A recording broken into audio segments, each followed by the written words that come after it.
만찬회. 임금이 하인들을 만찬회에 초대했다. 그러나 언제 만찬회가 열릴 것인지는 말하지 않았다. 그 중에서 슬기 있는 한 하인은 임금님의 약속이니 언제든 만찬회가 열리겠지. 나는 그 만찬회를 위해 준비해두자. 하고 만찬회가 언제 열려도 참석할 수 있도록 궁궐 문 앞에 가서 기다렸다. 어리석은 하인들은 만찬회를 준비하는데 시간이 걸릴 것이므로 열리기까지는 아직 많은 시간이 남아있다고 생각하고 아무 준비도 아니했다. 만찬회가 열렸을 때 슬기로운 하인은 얼른 문을 통과하여 만찬회에 참석할 수 있었으나 어리석은 하인들은 결국 만찬회의 진수성찬을 누리지 못했다. 독자들도 언제 불리워 갈는지 전혀 모르는 일이다. 창조주로부터 만찬회에 부름받았을 때 당황하지 않도록 항상 준비가 되어 있도록 힘쓰라. 육체와 영혼. 임금은 오차라라고 하는 아주 맛있는 열매가 열리는 과일나무를 가지고 있었다. 그것을 지키기 위하여 두 사람의 경비원을 고용했다. 한 사람은 소경이고 또 한 사람은 절름발이었다. 그런데 두 사람은 나쁜 흉계를 꾸며 과일을 따먹자고 의논했다.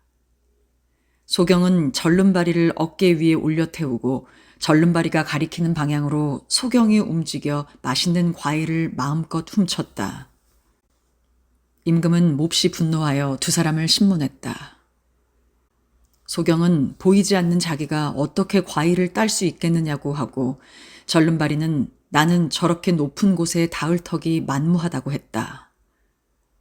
임금은 그들의 말이 확실히 그럴싸하긴 했지만 두 사람이 하는 말을 신용하진 않았다. 무슨 일이건 둘의 힘은 하나보다는 훨씬 위대하다. 인간은 몸만으로는 아무것도 할 수 없고 영혼만으로도 아무것도 할 수 없다. 이 둘을 합치면 나쁜 일도 좋은 일도 무엇이든지 할 수 있다. 잃어버린 물건. 어떤 랍비가 로마에 왔다. 거기에는 포고문이 붙어 있었다. 황후가 매우 값진 장신구를 잃어버렸는데 30일 이내에 그것을 가져오면 막대한 상을 내리겠지만 그렇지 않고 만일 30일 이후까지 그것을 가지고 있다가 발견되면 사형에 처하겠다는 내용이었다. 랍비는 우연히 그 장신구를 발견하고 31일째에 그것을 가지고 왕궁애가 황후 앞에 내놓았다. 황후는 랍비에게 그대는 30일 전 포고가 났을 때 이곳에 있었는가? 라고 물었다. 랍비는 그렇습니다. 라고 대답했다. 황후는 30일이 지나서 그것을 가져오면 그대는 어떤 벌을 받게 되는지 알고 있겠지. 라고 물었다. 그는 예. 라고 대답했다. 황후는 그렇다면 어째서 30일째까지 그것을 가지고 있었는가? 만일 네가 이것을 어제 가져왔다면 큰 상을 탔을 텐데 그대는 목숨이 아깝지 않느냐? 라고 물었다. 그러자 랍비는 30일 이내에 누군가가 이것을 돌려드렸다면 사람들은 당신을 무서워했거나 당신에 대하여 경의를 표하여 돌려드렸다고 생각했겠지요. 내가 오늘까지 기다려서 돌려드리러 온 것은 나는 결코 당신을 무서워하고 있는 것이 아니고 내가 두려워하고 있는 것은 하나님이시라는 것을 사람들에게 가르치고 싶었던 것입니다. 라고 대답했다. 그 말을 듣고 난 황후는 새삼스럽게 그처럼 훌륭한 하나님을 가진 그대에게 깊은 경의를 표하노라. 라고 말했다. 희망. 랍비 아키바가 여행을 하고 있었다. 그는 나귀와 개와 조그만 램프를 가지고 있었다. 해가 지고 어두워지자 아키바는 한 채의 헛간을 발견하고 거기서 잠을 자기로 했다. 그러나 아직 잠자기에는 이른 시간이었으므로 그는 램프를 밝히고 책을 읽기 시작했다. 그런데 바람이 불어 램프가 꺼져버렸다. 그는 하는 수 없이 잠을 자기로 했다. 그런데 그날 밤 여우가 와서 개를 죽여버렸다. 또 사자가 와서 나귀를 죽였다. 아침이 되어 그는 램프를 가지고 혼자 터벅터벅 출발했다. 어떤 마을이 가까이 있어 가보았으나 사람의 그림자라고는 전혀 없었다. 그는 전날 밤 도둑이 쳐들어와 마을을 파괴하고 마을 사람들을 몽땅 죽여버렸음을 알았다. 만일 램프가 바람으로 꺼지지 않았더라면 그도 도적들에게 발견되었을 것이다. 개가 살아있었더라면 개가 짖어 도둑에게 발견되었을는지도 모른다. 나귀도 역시 떠들었을 것이 틀림없다. 모든 것을 잃어버리고 있었던 덕분에 그는 도둑에게 발견되지 않았다. 랍비는 최악의 상태에서도 인간은 희망을 잃어서는 안 된다. 나쁜 일이 좋은 일에 연결되는 경우도 있을 수 있다. 는 것을 믿어야 된다고 깨달았다. 반유태. 로마 황제 중에 하드리안이 유태인을 가장 싫어했다. 그 앞을 한 유태인이 지나며 황제 폐하 안녕하셨습니까? 라고 인사했다. 황제가 넌 도대체 누구냐? 라고 물었다. 저는 유태인이옵니다. 라고 그는 대답했다. 그러자 황제는 저놈의 목을 당장 치라!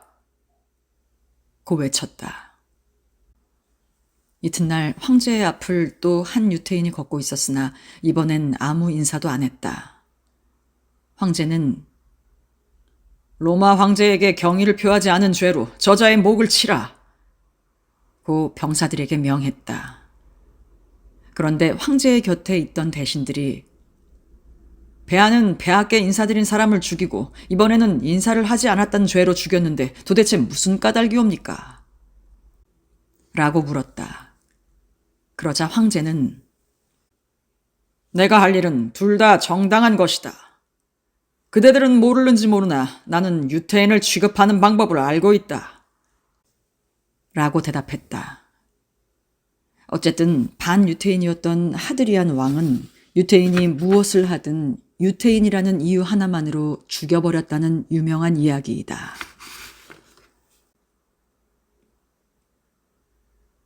암시. 한 로마의 장교가 랍비를 만나자 유태인은 매우 지혜롭다고 들었는데 내가 오늘 밤에 어떤 꿈을 꾸게 될는지 가르쳐달라. 라고 말했다. 당시 로마의 최대의 적은 페르시아였다.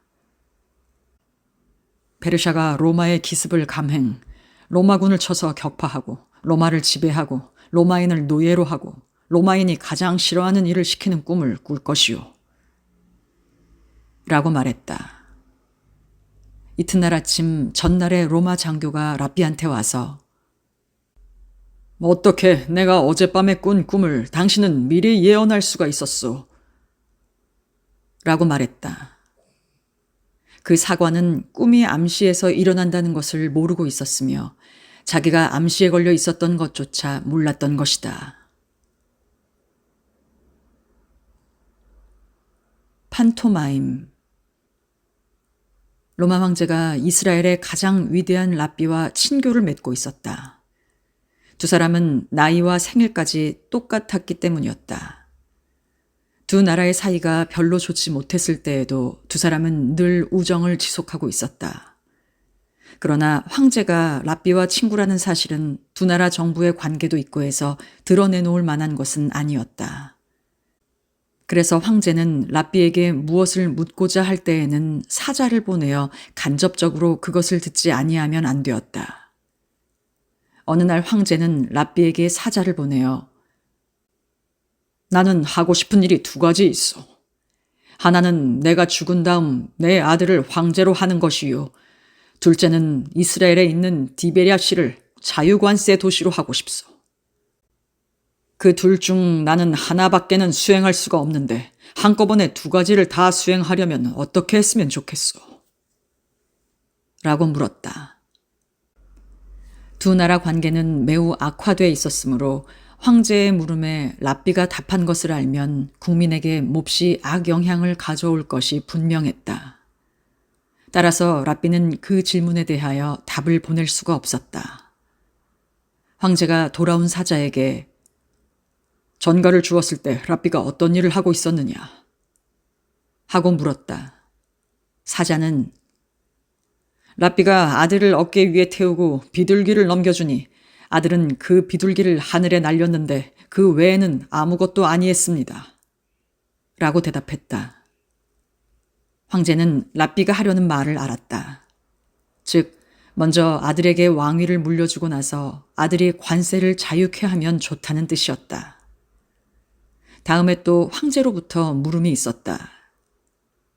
나의 신하들이 내 마음을 괴롭히고 있어. 어떻게 했으면 좋겠어? 라는 질문이었다.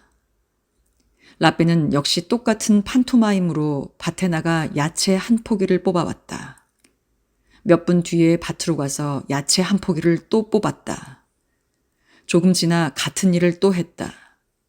그것으로 끝이었다. 로마의 황제는 랍비의 전가를 알 수 있었다. 당신의 적을 한꺼번에 멸하지 말라. 몇 번이고 나누어 하나하나 없애가라. 는 뜻이었다. 인간의 의사는 말이나 문장에 의존하지 않아도 충분히 전달할 수 있다.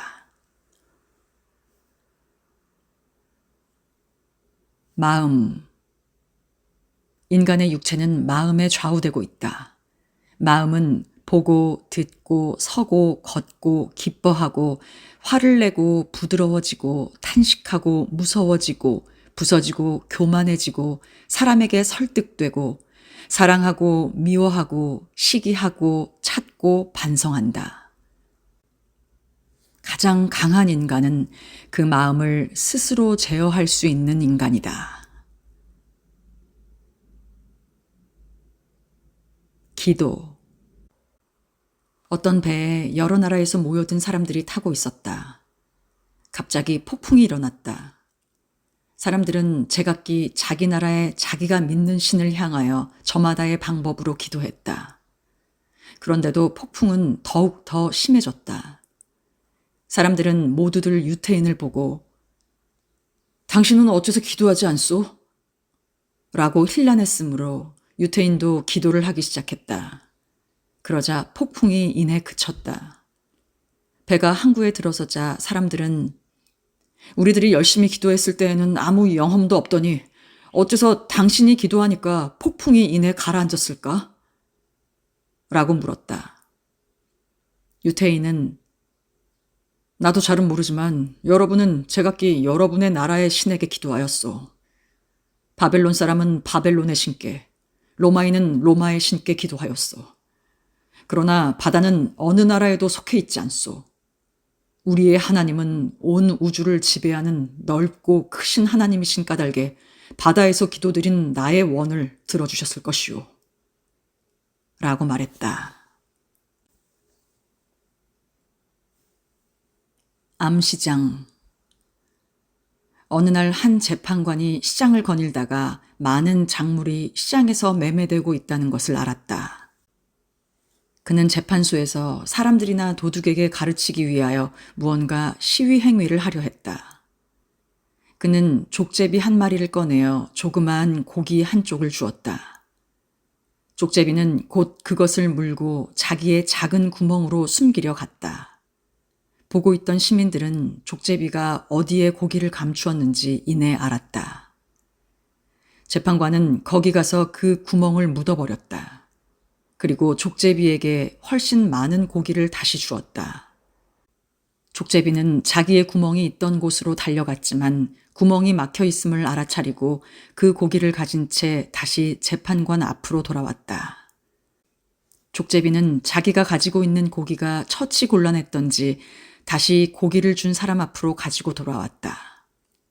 이 광경을 본 마을 사람들은 정색하여 시장에 있는 물건들을 조사하였고 자기들이 잃어버린 물건들이 그 시장에서 팔리고 있는 것을 발견했다. 시집가는 딸에게. 사랑하는 딸아, 만일 네가 남편을 왕처럼 떠받들면 그는 너를 여왕처럼 우대할 것이다. 그러나 내가 계집종처럼 처신한다면 남편은 너를 노예처럼 다룰 것이다. 만일 네가 너무 자존심이 높아 그에게 봉사하기를 싫어한다면 그는 제 힘을 행사하여 너를 하녀로 삼아버릴 것이다. 만일 남편이 그의 친구를 방문할 때에는 그를 목욕해 하여 몸치장을 잘해서 보내도록 해야 한다. 또한 남편의 친구가 너의 집을 방문하면 정성을 다해 대접하라. 그렇게 하면 남편으로부터 귀염을 받게 될 것이다. 언제나 가정에 마음을 쓰고 그의 소지품을 귀중히 하여라. 그는 기꺼이 내 머리 위에 영광의 관을 씌울 것이다. 숫자. 만일 어떤 사람에게 말로써 상처를 입혔다고 가정하자. 다음에 그 사람을 만났을 때 지난번에는 도에 지나치게 신뢰되는 말을 하여 당신의 마음을 상하게 한 데 대하여 할 말이 없소. 라고 사과할 수가 있다. 그래도 상대가 용서하지 않는 경우에는 어떻게 하나? 유태인은 10명의 사람에게 지난번 어떤 이에게 나는 신뢰되는 말을 해 그를 화나게 했으므로 사과하러 갔지만 용서해주지 아니했는데 난 진정으로 반성하고 있으니 여러분은 내 행위를 용서해 주시겠습니까? 라고 물어 그 10명이 용서하면 용서된다. 모욕한 상대가 죽어버려 사과할 수가 없으면 그 10명의 사람을 무덤 앞에 데리고 가 모두가 보는 앞에서 무덤에게 용서를 구하지 않으면 안 된다. 왜 꼭 10명 이상이어야 하냐면 유태교의 예배당에서 기도를 할 때에는 10명이 되지 않으면 성립하지 못한다. 9 이하의 수는 개인이 된다. 10명이 되어야 비로소 집단이 된다. 정치적인 결정이 아닌 종교적인 공적 결정은 꼭 10명 이상이 되지 않으면 안 된다. 결혼식은 사적 결혼식과 공적 결혼식이 있는데 공적으로 결혼식을 할 때에는 10명 이상이 되지 않으면 안 된다. 그 밖에 우리처럼 사라든가 해서 기피하거나 좋아하는 숫자는 별로 없다. 기피하는 날은 있다. 여름의 어느 특별한 날에 역사적으로 나쁜 일이 잇따라 많이 일어났었다. 예루살렘에 2 성전이 있었는데 모두 500년쯤 전에 건축된 것이었으나 먼저 있었던 성전이 불타서 무너진 아주 똑같은 날에 나중 있었던 성전도 불타서 무너졌다. 1492년에 카톨릭 교회에 의하여 스페인에서 유태인이 추방된 것도 같은 날이었다. 모세가 10계명을 쓴 2 돌판을 깨뜨린 것도 같은 날이다. 덧붙여 말하면 내가 처음 직장을 잃은 것도 같은 날이었다. 히브리어 달력으로 A, B가 붙은 달의 9일째, 대략 8월 1일쯤인데 그날은 아무것도 먹어서는 안 되며 해가 돋아서부터 질 때까지 무엇이든 입에 대면 안 된다. 예배당 안에서는 언제나 의자에 앉지만 이날은 마룻바닥에 앉는다. 마치 아버지가 돌아가신 때와 같다. 유태인은 몹시 슬퍼하고 있을 때에는 의자에 앉지 않고 마룻바닥에 앉는다. 장송곡을 연주하고 촛불 밑에서 일을 한다. 이 날은 어디를 가더라도 가죽신을 신어서는 안 된다. 이미 아는 바와 같이 가죽구두라는 것은 자아의 상징이었다. 회교도가 회교 사원에 참배를 할 때 구두를 가지고 가는 것은 유태 풍습을 배운 것이다. 유태에서는 자기 아버지가 돌아갔을 때 결코 구두를 신어서는 안 되고 일주일간 도무지 자기 생각을 해서도 안 된다. 거울을 보게 되면 아무래도 자기 얼굴이 비치어 자기 일을 생각하게 되므로 모두 치워버린다. 구두를 벗는 것은 저보다 훨씬 위대한 이가 계심을 생각하기 위함이다. 정월 초하루에서부터 열흘째 되는 날은 유태의 가장 성스러운 날이며 이날은 구두를 신지 않는다. 이날은 유태인이 독립하기까지는 참으로 슬픈 날이었다. 성전이 무너졌다는 일은 독립을 잃은 날이다. 이스라엘 개국 이래 이날이 가장 슬픈 날이었다. 이스라엘이 독립되었으므로 이날은 폐지해야 된다는 의견도 있다.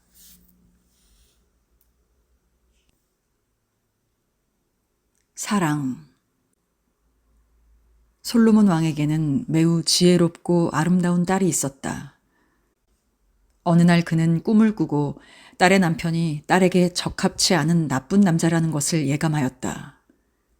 그래서 솔로몬은 하나님의 하시는 일이 어떤 것인가 두고 보려고 생각을 했다. 그래서 어느 작은 섬으로 딸을 데려다가 외딴 궁에 감금하고 나서 둘레에는 높은 담을 치고 감시병을 많이 두었다. 그리고 열쇠를 가지고 그대로 돌아와 버렸다.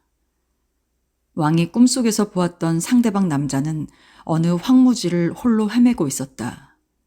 밤이 되어 추웠으므로 그는 사자 시체가 있는 곳에 가서 사자의 거죽 속에 들어가 잠을 자고 있었다. 그런데 큰 새가 와서 사자의 모피채로 남자를 들어 올려 공주가 감금되어 있는 왕궁 위에서 그것을 떨어뜨렸다. 그는 거기서 공주와 만나게 되었고 두 사람은 깊은 사랑에 빠졌다. 사랑은 온갖 것을 극복하며 먼 섬에 데려다가 감금해도 소용이 없는 것이다. 일어날 것은 반드시 일어난다. 비유태인. 하나님은 유태화한 비유태인을 좋아하신다. 한 임금이 있었는데 양치기를 두고 많은 양을 매일 방목하고 있었다. 어느 날 양과는 전혀 닮지 않은 짐승 한 마리가 그 양떼에 휩쓸렸다. 양치기는 처음 보는 짐승이 양떼에 휩쓸려 왔는데 어찌할까요? 라고 임금에게 여쭈었더니 임금은 그 짐승을 특히 잘 돌보아 주도록 하라 고 말하였다. 양치기가 의아스런 표정을 하고 있으니까 이 양들은 본디부터 내 양으로 사육되고 있으므로 걱정이 없으나 이 짐승은 전혀 다른 환경에서 키워졌는데도 이렇게 똑같이 나의 양떼와 함께 행동하고 있다. 매우 기쁜 일이 아닌가? 라고 말했다. 유태인은 태어나면서부터 유태의 전통 아래서 자라왔지만 유태의 전통 아래서 자라지 않은 사람이 유태 문화를 이해하고 유태화했을 경우는 진짜 유태인보다도 더욱 존경을 받는다. 탈무드에는 세상 사람들이 어떠한 신앙을 가지고 있든지 선한 사람은 모두 구원받을 수 있기 때문에 특히 기를 쓰며 유태화하라고 권할 필요는 없다고 쓰여져 있다. 꿈. 어떤 남자가 이웃집 유부녀와 바람을 피워보기를 소원하고 있었다. 어느 날 드디어 성관계를 가지는데 성공한 꿈을 꾸었다. 탈무드에 의하면 그것은 길조인 것이다. 왜냐하면 꿈은 하나의 표현이요 진짜로 관계했다면 꿈을 꿀 까닭이 없다. 그만큼 자신을 억제하고 있는 증거로 그것은 매우 좋은 일이다. 어버이는 바보. 어떤 남자가 유언장을 썼다. 나의 아들에게 전 재산을 남기는 바이나 아들이 정말로 바보가 되지 않는 한 유산을 상속할 수 없다. 라고. 이 말을 듣고 랍비가 찾아와서 당신은 어처구니 없는 유언을 썼군요. 당신의 아들이 바보가 되지 아니하면 재산을 주지 않는다니 대체 그게 무슨 뜻이오? 라고 물었다. 남자는 그때 갈대 하나를 입에 물고 이상한 울음소리를 내며 마루 위를 엎드려 기며 돌고 있었다. 그가 암시한 것은 자기 아들에게 아이가 생겨서 아이를 기르게 되면 자기의 재산을 상속해야 한다는 것이었다. 아이가 생기면 인간은 바보가 된다는 속담이 여기서 나왔다. 유태인에게 있어서 아이라는 것은 대단한 것이다. 아이를 위하여 온갖 것을 희생한다. 하나님께서 유태민족에게 주님의 십계명을 주실 때 유태인이 그것을 반드시 지킨다는 보호를 다짐받고자 하셨다. 그래서 유태인은 유태인의 맨 첫 위대한 선조, 예를 들면 아브라함, 이삭, 야곱의 이름으로 반드시 지킨다고 하는 것을 맹세했지만 하나님께서는 승낙하지 않으셨다. 다시 이제부터 유태인이 벌어들이는 모든 부로서 맹세한다고 했으나 그것도 역시 안 되었다. 또다시 유태인은 그들이 낳은 모든 철학자의 이름으로 맹세한다고 말했지만 그것도 안 되었다. 그래서 최후로 아이들에게 십계명을 꼭 전할 것이오니 그 아이들에게 걸어서 맹세합니다.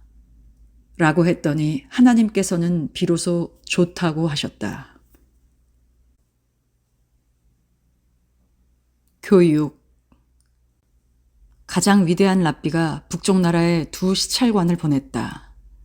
시찰관이 그 마을을 지키고 있는 사람을 만나 좀 조사할 게 있다고 말하자 그 북쪽 마을의 가장 높은 경찰관이 나왔다. 시찰관은 아니요, 우리는 마을을 지키는 사람과 이야기하고 싶소. 라고 말했다. 그러자 다음엔 마을의 수비대장이 찾아왔다. 두 랍비는 우리가 만나고 싶은 사람은 경찰서장도 수비대장도 아니요. 학교의 교사입니다. 경찰관이나 군인은 마을을 파괴하는 자이고 진정으로 마을을 지키는 자는 교사입니다. 라고 말했다.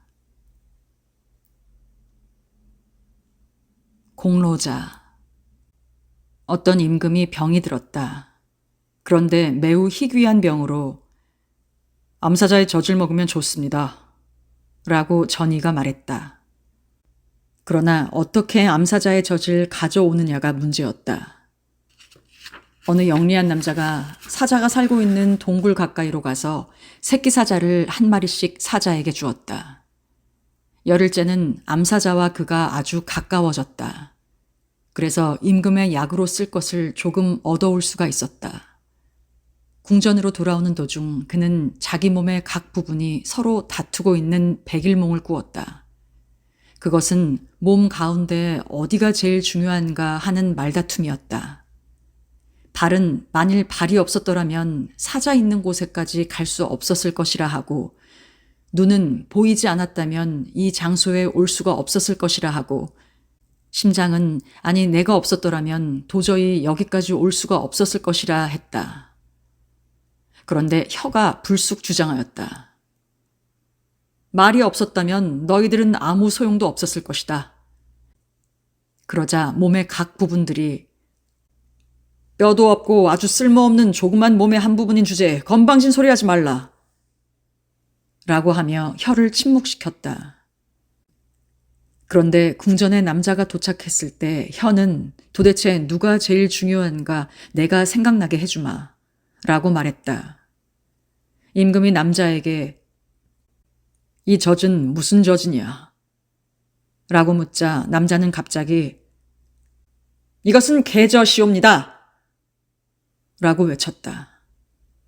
앞서 혀를 꾸짖은 몸의 각 부분들은 모두 혀가 얼마나 강력한 것인지 알고서 사과하였다. 혀는 그것을 듣고 아니옵니다. 제가 실언을 했습니다. 이것은 틀림없는 암사자의 저지옵니다. 라고 말했다. 중요한 부분일수록 자제심을 잃으면 엄청난 일이 생기는 것이다. 감사. 이 세상의 최초의 인간인 아담은 빵을 먹기 위해서 어느 만큼의 일을 하지 않으면 안 되었는가. 먼저 밭을 갈고 씨를 뿌리고 그것을 키워 거두어들이고 갈아서 가루로 빻고 반죽을 하고 굽는 등 15단계의 과정을 거치지 않으면 안 되었다.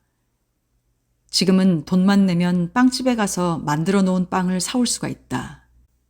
옛날에는 혼자서 하지 않으면 안 되었던 15단계의 일을 많은 사람이 하고 있는 까닭에 빵을 먹을 때에는 많은 사람에게 감사하는 생각을 잊어선 안 된다. 맨 처음 단 한 사람의 인간은 자기 몸에 걸칠 옷을 만드는데 대단한 수고를 했다. 양을 붙잡아 크게 키워서 털을 깎고 짜서 꿰매어 입기까지는 이만저만한 노고가 아니었다. 지금은 돈만 내면 양복점에서 마음에 드는 옷을 얼마든지 살 수 있다. 옛날 같으면 혼자서 해야 했던 일을 많은 사람들이 해주고 있으므로 옷을 입을 때에는 많은 사람에게 감사하는 마음을 잊어선 안 된다. 문병. 병자에게 병문안을 가면 그 병자는 60분의 1만큼 병세가 좋아진다. 그러나 60명이 한꺼번에 간다고 해서 환자가 완쾌되지는 않는다. 죽은 사람의 무덤을 찾는 것은 가장 고상한 행위다. 문병은 병자가 나으면 그 사람으로부터 감사를 받을 수 있으나 고인이 된 사람은 아무런 인사도 할 수 없다. 감사를 의식하지 않는 행동이야말로 아름다운 것이다.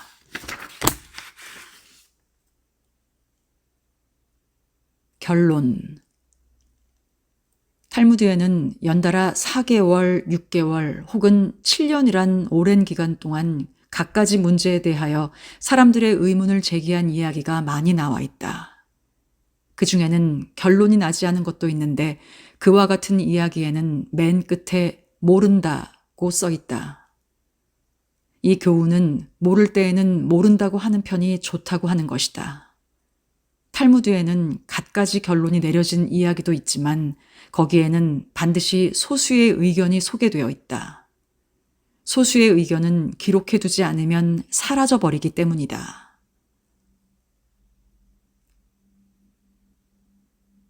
강자. 세상에는 약하나 강한 자를 무섭게 하는 것이 4가지 있다. 모기는 사자를 무섭게 하고 거머리는 코끼리를 무섭게 하고 파리는 전갈을 무섭게 하고 파리잡이 거미는 매를 무섭게 한다. 아무리 크고 힘이 센 자라도 반드시 절대적인 것이라고는 할 수 없다. 몹시 약한 것이라도 어떤 조건이 맞으면 강한 자를 쳐 이길 수가 있다. 7계. 탈무드 시대의 유태인은 비유태인들과 같이 곧잘 일을 하거나 생활을 함께 하기도 했다. 유태인에게는 천사가 지키라고 한 613개의 계율이 있다. 그러나 유태교에서는 결코 비유태인을 유태화하려 하지 않았으므로 선교사를 보내는 것과 같은 일은 하지 않았다. 그저 서로 평화로운 관계를 보존하기 위하여 비유태인에게는 7가지만 지켜달라고 계율을 주었다. 1. 살아있는 동물을 죽여서 즉시 날고기로 먹지 말라. 2. 사람을 욕하지 말라. 3. 도둑질을 하지 말라. 4. 법을 어기지 말라. 5. 살인하지 말라. 6. 근친상간을 하지 말라. 7. 불륜한 관계를 갖지 말라. 신1. 한 로마인이 어느 랍비한테 와서 당신들은 항상 하나님의 이야기만 하고 있는데 그 하나님이 어디 있는지 가르쳐 주시오. 그러면 나도 그 하나님을 믿겠소. 라고 말했다. 랍비는 물론 로마인의 그 짓궂은 질문을 좋아하지 않았다. 랍비는 로마인을 밖으로 데리고 나가 태양을 가리키며 저 태양을 쳐다보시오. 라고 말했다. 로마인은 태양을 힐끗 쳐다보더니 그런 엉터리 같은 얘기는 하지 마시오. 태양을 똑바로 쳐다볼 수는 없지 않소. 라고 외쳤다. 그러자 랍비는 그대는 하나님이 지으신 많은 것 가운데 하나인 태양조차 볼 수가 없으면서 어떻게 위대한 하나님을 한눈에 볼 수가 있겠소? 라고 말했다. 신2. 영어나 불어에서는 신이란 단어는 하나밖에 없지만 유태에서는 20개 이상이나 있다. 작별 인사. 그는 대단히 오랜 여행을 하고 있었으므로 피로에 지치고 굶주려 목이 바싹바싹 말라 있었다. 사막을 오랫동안 걸어서 겨우 나무가 자라고 있는 곳에 다다랐다. 그리하여 그늘에서 쉬면서 익은 과일로 줄인 배를 채우고 웅덩이 물을 마시고 안도의 숨을 내쉬었다. 그러나 그는 여행을 계속하기 위하여 다시 출발해야만 했다. 그는 이 나무에 아주 감사하여 나무여 정말 고맙다. 나는 너에게 어떻게 보답해야 좋을지 모르겠구나. 내 열매가 달기를 원한다고 해도 이미 너의 열매는 충분히 달다. 시원한 나무 그늘이 있기를 원한다고 해도 너는 이미 그것을 가지고 있다. 또한 너를 더욱 자라게 하기 위하여 충분한 물이 있기를 원한다 해도 이미 너는 물의 혜택도 충분히 받고 있다. 내가 너를 위하여 원할 수 있는 것은 그저 내가 될 수 있는 대로 많은 열매를 맺어 너같이 아름답고 훌륭한 많은 나무가 되어 자라도록 원할 수밖에 없구나. 라고 말했다. 당신이 작별하는 사람에게 무엇인가를 기원해주고 싶을 때 그 사람이 훨씬 현명하게 되기를 원해도 이미 충분히 현명하고 사람들에게 환영받는 선한 사람이 되기를 원하여도 이미 충분히 선한 사람일 때 당신은 당신의 아이가 당신과 같이 훌륭한 사람으로 자라기를 하고 기원하는 것이 제일 현명하다. 6일째. 성서에 의하면 세계는 1일, 2일, 3 하고 차례에 따라 만들어져 6일째에 완성됐다. 인간은 그 최후의 6일째에 만들어졌다. 왜 인간이 최후에 만들어졌는가? 그 의미를 독자는 어떻게 풀이하는가? 탈무드에 의하면 파리 한 마리도 인간보다 먼저 지어졌다고 생각하면 인간은 그다지 교만해지지 않을 것이다. 인간에게 자연에 대한 겸허함을 가르치기 위해서이다.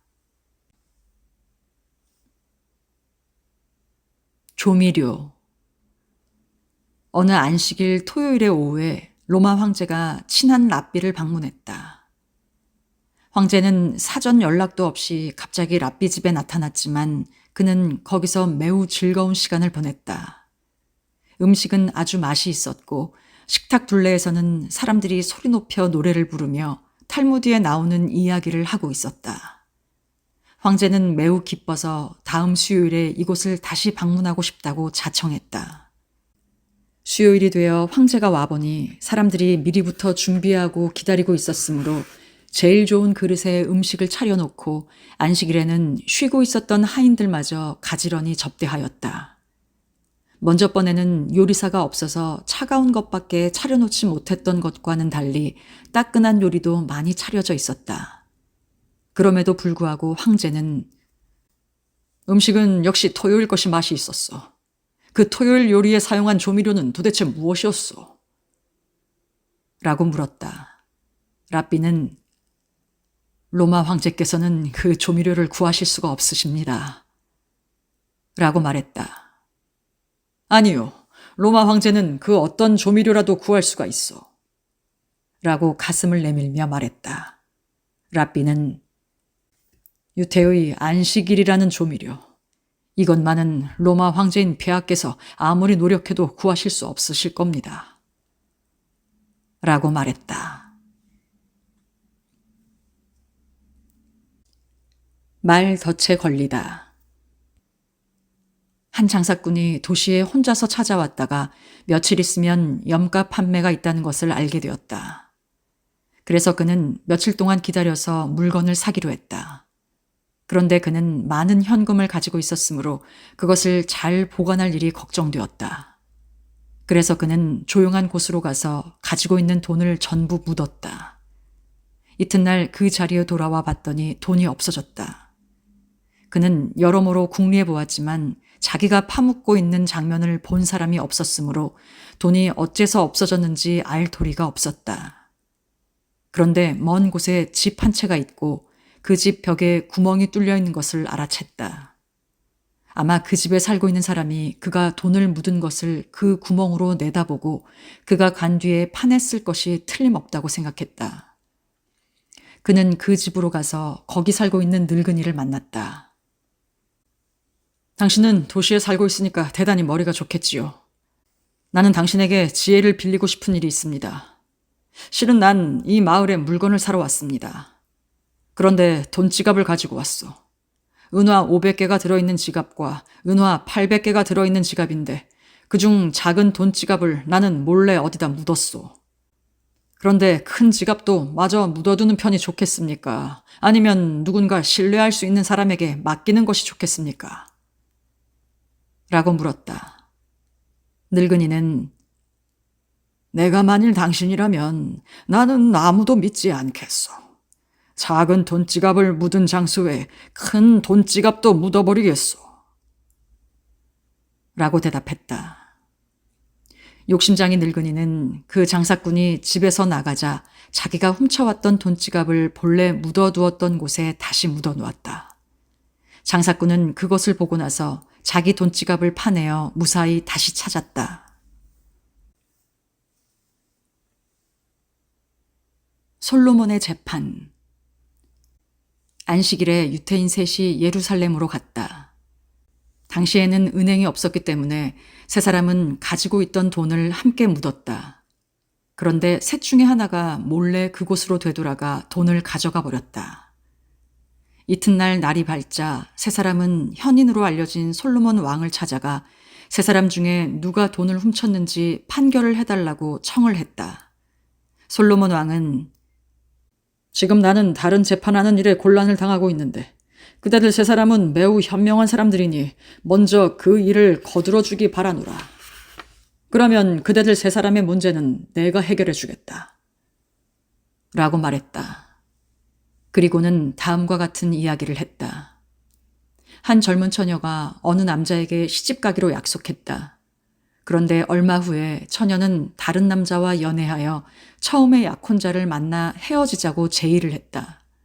그녀는 그러기 위하여 위자료를 지불해도 좋다고 했다. 그런데 첫 남자는 위자료는 필요 없다고 하며 그녀와의 약혼을 취소했다. 그런데 그녀는 많은 돈을 가지고 있었으므로 어떤 노인에게 유괴되었다. 그녀는 나는 결혼하겠다고 약속했던 남성에게 취소를 제의했더니 위자료를 지불받지 않고 해방시켜 주었는데 당신도 같은 일을 내게 해야 할 것입니다. 라고 요구했다. 노인은 돈을 받지 않고 그녀를 놓아주는데 동의했다. 이 중에서 누가 가장 칭찬받을 행위를 한 사람인가 하고 솔로몬 왕이 물었다. 첫 번째 남자는 그녀와 약혼하고 있다가 위자료도 받지 않고 약혼을 해소해준 맨 처음 남자가 가장 칭찬받아야 할 것입니다. 그녀의 의지를 무시하면서까지 결혼하려 하지 않았고 돈도 받지 않았사옵니다. 라고 말했다. 다음 남자는 아니옵니다. 처녀야말로 칭찬받아야 할 것입니다. 그녀는 용기를 가지고 맨 처음 남자에게 약혼의 해소를 제의하고 진정으로 사랑하고 있는 남자와 결혼했으니 이야말로 칭찬받아야 할 것이옵니다. 라고 말했다. 세 번째 남자는 이 이야기는 도대체 영문 모를 소리여서 저는 모르겠습니다. 첫째, 유괴한 사람만 하더라도 돈 때문에 유괴했는데 돈도 받지 않고 놓아준다는 따위는 이야기 줄거리가 도무지 통하지 않사옵니다. 라고 말했다. 솔로몬 왕은 범인은 너다! 라고 꾸짖었다. 다른 두 사람은 애정이나 처녀와 약혼자 사이에 존재하고 있는 인간관계, 그 사이에 긴장되어 있는 기분 등에 인해 마음이 쏠렸는데 너는 돈 문제밖에 생각하고 있지 않으니 네가 범인임에 틀림없구나. 라고 말했다.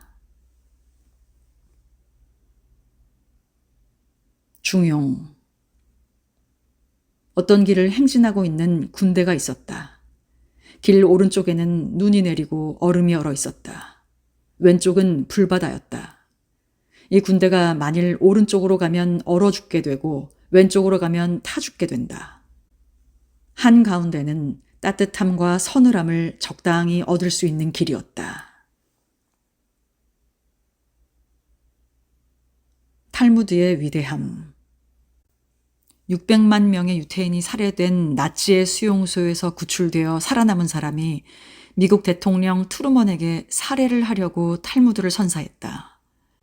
이것은 전쟁 후 독일에서 인쇄된 것인데 유태인의 절멸을 그렇게도 외쳤던 나라에서 탈무드를 인쇄하고 발행하고 있는 것은 탈무드의 위대함을 보여주는 증거이다. 사업.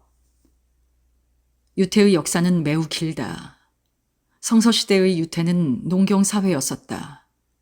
따라서 교역은 별로 행해지지 않았고 상인이라는 말은 비유태인이라는 말처럼 쓰여지고 있었다. 따라서 유태인은 자신들이 있는 곳에서는 팔고 사는 일을 거의 하지 않았다. 다만 유태인이 상업에 종사할 때에는 계량에 정직하라든가 속이지 말라고 하는 간단한 도덕이 있었을 뿐이다.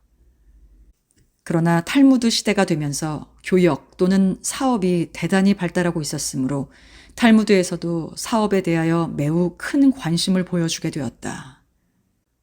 탈무드를 쓴 사람들은 세상이 점점 진보한다는 전제에 입각해 있었는데 진보한 세계의 모습을 교역 발달이 매우 융성한 세계로 묘사하고 있다.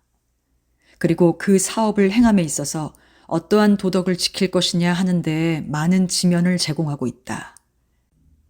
나는 탈무드를 편집한 사람들이 사업이 장차의 세계에서 가장 중요한 기능을 하리라는 것을 예견한 일은 굉장한 선견지명이었다고 생각한다. 그들은 미래의 그와 같은 세계가 성립할 것을 예견하고 여러 가지로 준비하려 했던 것이다. 그리고 여기서는 사업이라는 생각이 원칙이 되고 따라서 그 사업의 규칙은 일반 생활의 테두리 밖에 있는 특별한 규칙이 있을 법하다고 생각되었다. 따라서 사업이라는 것은 결코 탈무드적 세계는 아니다. 아무리 경건한 사람이라도 사업은 사업으로서 행해도 좋다고 말할 수 있기 때문이다. 그러나 탈무드는 어떻게 하면 도덕적인 사업가가 될 수 있느냐 하는 것을 생각했지 결코 어떻게 하면 좋은 사업가가 될 수 있느냐 하는 것을 쓰고 있었던 것은 아니다. 그것은 탈무드가 자유방임주의의 사업에 대하여 반대하고 있는 것을 보면 알 수 있다. 예를 들면 구매인의 권리로서 사는 사람은 우선 아무런 보증이 없더라도 산 물건이 좋은 품질일 것을 요구할 권리가 있다. 물건을 사는 일은 결함이 없는 것을 산다는 말이다. 만일 그 물건에 결함이 있어도 되돌릴 수가 없다는 조건을 붙여서 판매자가 판 경우에도 산 사람은 그 물건에 결함이 있었을 경우에는 그 물건을 되돌릴 권리가 있다. 한 가지 예외는 결함을 알고도 상대가 샀을 경우이다. 예를 들면 자동차를 팔았을 때 먼저 이 차엔 내연기관이 없다고 알려주고 팔았다면 산 사람은 되돌리지 못한다. 탈무드에는 만일 결함이 있는 상품을 파는 거래라면 파는 사람은 그 결함을 구체적으로 상대에게 설명하지 않으면 안 된다고 쓰여져 있다. 따라서 사는 사람은 우선 결함, 사기, 그리고 파는 사람이 미처 발견치 못한 과오로부터는 보호를 받고 있다. 물건을 판다는 것은 두 가지 요소에 의해서 성립된다. 하나는 그 물건의 대가를 치르는 것, 또 하나는 그 물건을 옮기는 일이다. 그것은 탈무드가 어디까지나 사는 사람을 보호하고 있는 까닭이기도 하다. 파는 사람 쪽은 물론 그 물건을 확실하게 가지고 있지 않으면 안 된다. 그건 다른 사람의 물건을 팔거나 해서는 안 된다는 것이다. 매매. 탈무드 시대부터 계량을 감독하는 관리가 있었다. 토지의 크기를 재는 줄도 여름과 겨울에는 서로 다른 것을 쓰고 있었다. 줄에도 늘어남과 줄어듦이 있기 때문이다. 또한 액체를 팔 경우 특히 그 항아리 밑쪽에 먼저 것이 굳어져 남아있거나 하면 안 되므로 항아리 밑을 언제나 깨끗이 하도록 엄하게 감독받고 있었다. 물건마다 다르기는 하지만 산 사람은 물건을 사고 나서 하루 내지 일주일 동안은 다른 사람들에게 보이고 의견을 들을 권리가 있었다. 그것은 사는 사람이 잘 모르는 물건을 샀을 경우 그 물건을 올바르게 판단할 수가 없기 때문이다. 탈무드 시대에는 한 물건에 하나의 값이 존재하진 않았다. 오늘날에는 예를 들면 어느 회사의 어떤 자동차는 값이 얼마라고 대충 정해져 있지만 그 시대에는 파는 쪽이 값을 마음대로 매겼다. 그러나 만일 상식적인 값보다도 6분의 1 이상 가산된 값으로 사게 됐을 경우 이 매매는 무효가 된다는 것이 탈무드의 통례다. 또 파는 쪽이 계량을 속였을 경우 정당한 계량으로 보상받을 것을 요구할 권리가 사는 쪽에게 있었다. 파는 쪽을 보호하기 위해서는 사는 쪽이 살 의사도 없는 물건을 흥정해서는 안 된다. 또 만일 다른 사람이 이미 살 의사를 보이고 있는 물건을 가로채어 사서는 안 된다고 하는 것이 정해져 있었다. 묘지. 두 사람의 랍비가 한 토지를 서로 사려 하고 있었다. 첫 번째 랍비가 먼저 그 토지에 값을 붙였다. 그런데 두 번째 랍비가 와서 그것을 당장에 사버렸다. 그러자 어떤 사람이 두 번째 랍비한테 찾아와서 어떤 사람이 과자를 사려고 과자집에 갔는데 이미 다른 사람이 먼저 와서 그 과자의 품질을 조사하고 있었습니다. 그런데 뒤에 온 사람이 그 과자를 사버리면 그 사람은 어떻습니까? 라고 물었다. 두 번째 랍비는 물론 그건 두 번째 남자가 나쁜 사람임에 틀림없다. 라고 말했다. 그러자 이번에는 남자가 당신이 지금 이 토지를 산 것은 당신이 두 번째 사람과 같소. 먼저 어떤 사람이 이 토지에 값을 붙이고 흥정하고 있던 차였소. 당신은 그런 일을 해도 좋습니까? 라고 말했다. 그래서 도대체 어떻게 하면 좋으냐 하는 것이 문제가 되었다. 하나의 해결책으로서 제안된 것은 두 번째 랍비가 첫 번째 랍비에게 그 토지를 팔도록 하는 것이었다. 그런데 두 번째 랍비는 아니, 물건을 사자마자 판다는 것은 불길하기 때문에 나는 싫소. 라고 말했다. 그래서 제2의 해결책으로 첫 번째 랍비에게 그 토지를 선물로 주면 어떠냐 하는 것이 제안되었으나 첫 번째 랍비는 그 토지를 도저히 선물로 받아 가질 수 없다는 데에 문제가 있었다. 결국 두 번째 랍비는 그 토지를 학교에 기부하고 말았다.